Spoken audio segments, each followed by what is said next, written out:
Welcome to the reading of the 11th chapter of the book, The Secret Door to Success by Florence Scovel Shinn. My name is Nse, and I'll be reading this along with you.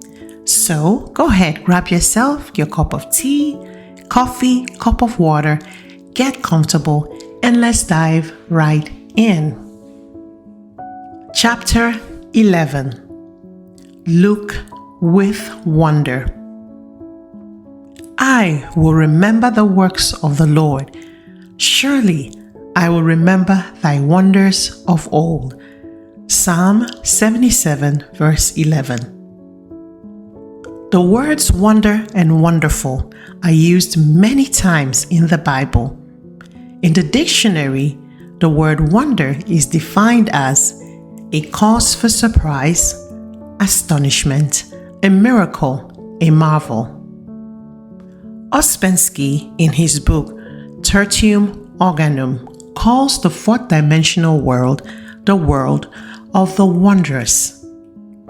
He has figured out mathematically that there is a realm where all conditions are perfect. Jesus Christ called it the kingdom. We might say, "Seek ye first the world of the wondrous, and all things shall be added unto you." It can only be reached through a state of consciousness. Jesus Christ said, to enter the kingdom, we must become as a little child. Children are continually in a state of joy and wonder. The future holds promises of mysterious good. Anything can happen overnight. Robert Louis Stevenson, in A Child's Garden of Verses, says, "The world is so full of a number of things. I'm sure we should all be happy. We should all be as happy as kings." So, let us look with wonder at that which is before us. That statement was given me a number of years ago, and I mention it in my book, The Game of Life and How to Play It. I had missed an opportunity and felt that I should have been more awake to my good. The next day, I took the statement early in the morning. I look with wonder at that which is before me. At noon, the phone rang, and a proposition was put to me again. This time, I grasped it. I did indeed look with wonder, for I never expected the opportunity to come to me again. A friend in one of my meetings said the other day that this statement had brought her wonderful results. Fills the consciousness with happy expectancy. Children are filled with happy expectancy until grown-up people and unhappy experiences bring them out of the world of the wondrous. Let us look back now and remember some of the gloomy ideas which were given us. Eat the speckled apples first. Don't expect too much, then you won't be disappointed. You can't have everything in life. Childhood is your happiest time. No one knows what the future will bring. What a start in life. These are some of the impressions I picked up in early childhood. At the age of 6, I had a great sense of responsibility. Instead of looking with wonder at that which was before me, I looked with fear and suspicion. I feel much younger now than I did when I was 6. I have an early photograph taken about that time, grasping a flower, but with a careworn and hopeless expression. I had left the world of the wonders behind me. I was now living in the world of realities, as my elders told me, and it was far from wondrous. It is a great privilege for children to live in this age when they are taught truth from their birth. Even if they are not taught actual metaphysics, the ethers are filled with joyous expectancy. You may become Shirley Temple, or a Freddie Bartholomew, or a great pianist at the age of 6 and go on a concert tour. We are all now back in the world of the wondrous, where anything can happen overnight, for when miracles do come, they come quickly. So, let us become miracle conscious. Prepare for miracles. Expect miracles. And we are then inviting them into our lives. Maybe you are in need of a financial miracle. There is a supply for every demand. Through active faith, the word, and intuition, we release this invisible supply. I'll give you an example. One of my students found herself almost without funds. She needed $1,000, and she had had plenty of money at one time and beautiful possessions, but had nothing left but an ermine wrap. No Ford dealer would give her much for it. I spoke the word that it would be sold to the right person for the right price, or that the supply would come in some other way. It was necessary that the money manifest at once. It was no time for worry or reason. She was on the street making her affirmations. It was a stormy day, and she said to herself, "I'm going to show active faith in my invisible supply by taking a taxi cab." It was such a strong hunch. As she got out of the taxi at her destination, a woman stood waiting to get in. It was an old friend, a very, very kind friend. It was the first time in her life she had ever taken a taxi, but her Rolls Royce was out of commission that afternoon. They talked for a while, and my friend told her about the ermine wrap. "Why?" her friend said. "I'll give you $1,000 for it." And that afternoon, she had the check. God's ways are ingenious. His methods are sure. A student wrote me the other day that she was using that statement. God's ways are ingenious. His methods are sure. A series of unexpected contacts brought a situation she had been desiring. She looked with wonder at the working of the law. Our demonstrations usually come within a split second. All is timed with amazing accuracy in divine mind. My student left the taxi just as her friend stopped to enter. A second later, she would have hailed another taxi.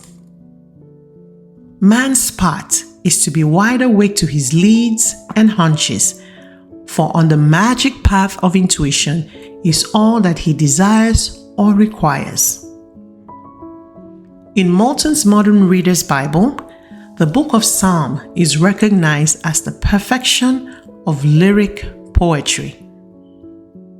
The musical meditation, which is the essence of lyrics, can find no higher feel than the devout spirit which at once raises itself to the service of God and overflows on the various sides of active and contemplative life. The Psalms are also human documents, and I have selected the 77th Psalm because it gives the picture of a man in despair. But as he contemplates on the wonders of God, faith and assurance are restored to him. I cried unto the Lord with my voice, even unto God with my voice, and he gave ear to me. In the day of my trouble, I sought the Lord.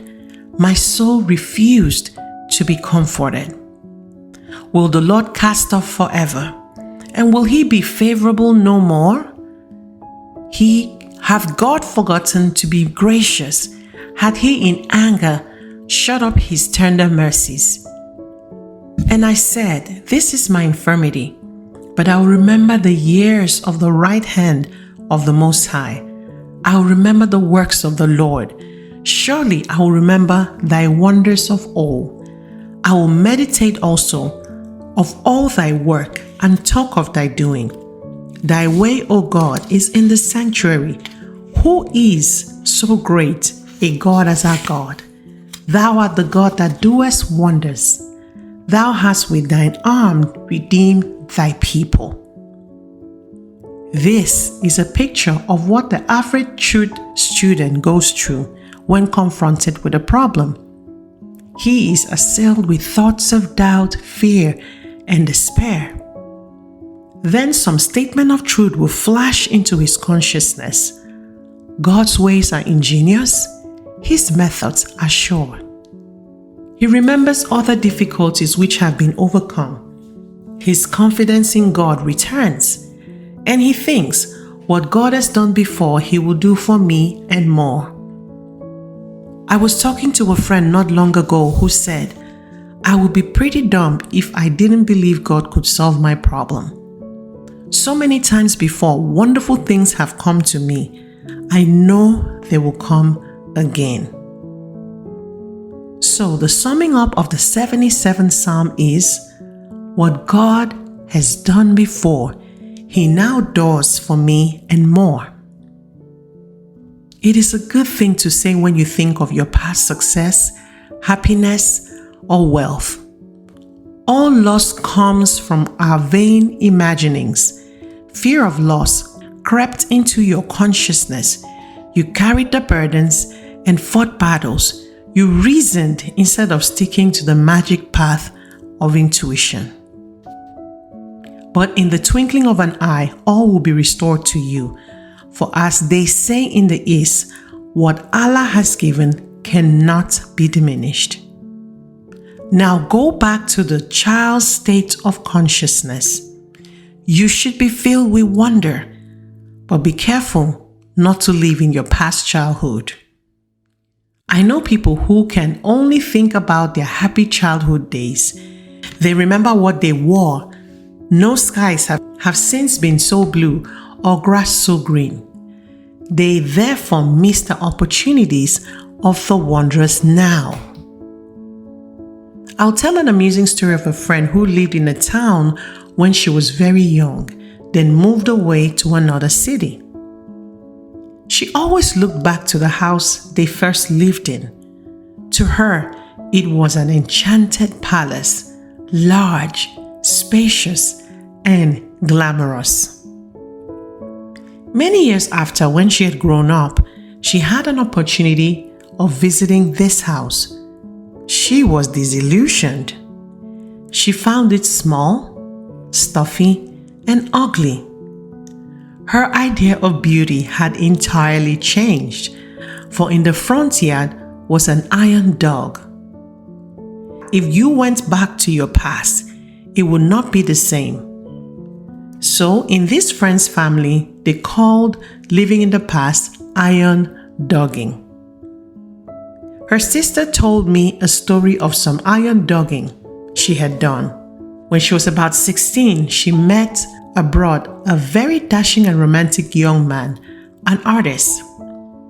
This romance didn't last long, but she talked about it a lot to the man she afterwards married. Years rolled by. The dashing and romantic young man had become a well-known artist and came to this country to have an exhibition of his pictures. My friend was filled with excitement and hunted him up to renew their friendship. She went to his exhibition, and in walked a portly businessman. No trace was left of the dashing, romantic youth. When she told her husband, all he said was, iron dogging. Remember, now is the appointed time. Today is the day, and your good can happen overnight. Look with wonder at that which is before you. We are filled with divine expectancy. I will restore to you the years which the locusts have eaten. Now let each one think of the good which seems so difficult to attain. It may be health, wealth, happiness, or perfect self-expression. Do not think how your good can be accomplished. Just give thanks that you have already received on the invisible plane. Therefore, the steps leading up to it are secured also.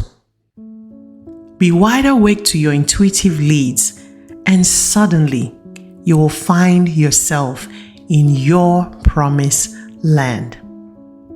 I look with wonder at that which is before me.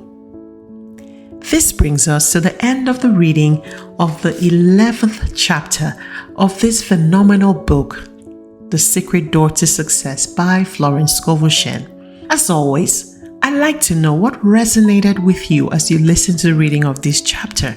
What light bulb moments did you have? What notes did you take? What questions do you have? Go ahead, leave me your questions and comments in the comments below. And if you haven't already, give us a thumbs up, like this video. Don't forget to subscribe to this channel and share this content with a friend so that that friend can tell another friend about the reading of The Secret Door to Success by Florence Scovel Shinn. Until we see again, it is goodbye and God bless.